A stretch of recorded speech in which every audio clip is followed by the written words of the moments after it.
لیکن اس وقت یہ مخصوص جماعت کا نعرہ بن چکا ہے. تو مہربانی کر کے آپ اپنا نعرہ باہر جا کر لگائیں، اور یہاں مرکز کے اندر جو ہے جو کسی مخصوص جماعت کا، ایک سیاسی جماعت کا نعرہ ہے، آپ مہربانی کریں گے اور اس سے پرہیز کریں گے.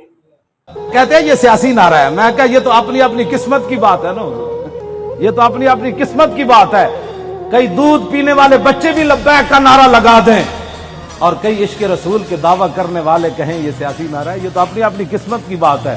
جیڑا بھی اٹھتا ہے لبیک کے خلاف اسی جرم ہے کیتا ہے. دودھ پیندے بچے بھی کہہ رہے ہیں لبیک ہے یا رسول اللہ. ہے درد ہویا تانوں اسی طرح نعرہ لانا ہی لانا ہے. ہاں جی، چاہے وہ الیکشن کا دور ہوئے، چاہے وہ میلاد کا جلسہ ہوئے، چاہے چھوٹی عید ہوئے، چاہے وڈی عید ہوئے، چاہے وہ 10 محرم ہوئے، چاہے 18 ذی الحج ہوئے، چاہے وہ 1 محرم ہوئے، چاہے وہ 23 جمادی الثانی ہوئے، چاہے وہ 15 شعبان ہوئے، چاہے وہ 27 رمضان ہوئے، بچے وہ نعرہ ہر جگہ لبیک دا لگڑا ہے.